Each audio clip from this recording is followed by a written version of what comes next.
আসসালামু আলাইকুম। আশা করি ভালো আছেন। আজ আপনাদের সাথে পরিচয় করিয়ে দিব ছোট্ট বাবুদের কার্যকরী একটি ভিটামিন ওষুধ এরিট্রন জেড সিরাপ সম্পর্কে। নবজাত ও শিশুদের জন্য পারফেক্ট একটা ভিটামিন এরিট্রন জেড সিরাপ। এরিট্রন জেড একটি ভিটামিন বি কমপ্লেক্স ও জিঙ্ক সিরাপ। কমলা স্বাদযুক্ত এই সিরাপটি বাজারে নিয়ে এসেছে ইনসেপ্টা ফার্মাসিউটিক্যাল লিমিটেড। স্ক্রিনে যে সিরাপটি দেখতে পাচ্ছেন এটি 100 ml প্লাস্টিক বোতলে, আর প্রতি 1 চামচ সিরাপে রয়েছে thymine hydrochloride 5 milligram, riboflavin 2 milligram, pyridoxine hydrochloride 2 milligram এবং জিঙ্ক 10 মিলিগ্রাম।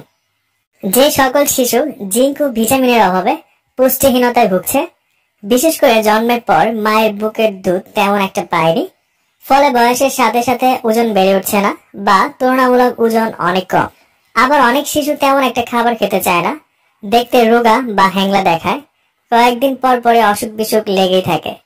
বিশেষ করে এ ধরনের শিশুদের ভিটামিনের অভাবে শরীরে রোগ প্রতিরোধ ক্ষমতা কমে যাওয়ায় ডায়রিয়া, পেটের সমস্যা, ঠান্ডা, কাশি লেগেই থাকে। এই ধরনের শিশুর রোগ প্রতিরোধ ক্ষমতা বাড়াতে, মুখে রুচি আনতে, স্বাস্থ্য ভালো রাখতে একজন ডক্টর এরিট্রন জেড সিরাপটি খাওয়ানোর সাজেস্ট করে থাকেন। এবার আসুন জানি আপনার ছোট্ট বাবুকে এই সিরাপটি কিভাবে খাওয়াবেন। শিশুর বয়স 3 বছর পর্যন্ত হলে 1 চামচ করে 1 থেকে 3 বার, 3 থেকে 5 বছর পর্যন্ত হলে 2 চামচ করে 1 থেকে 3 বার খাওয়াতে পারেন।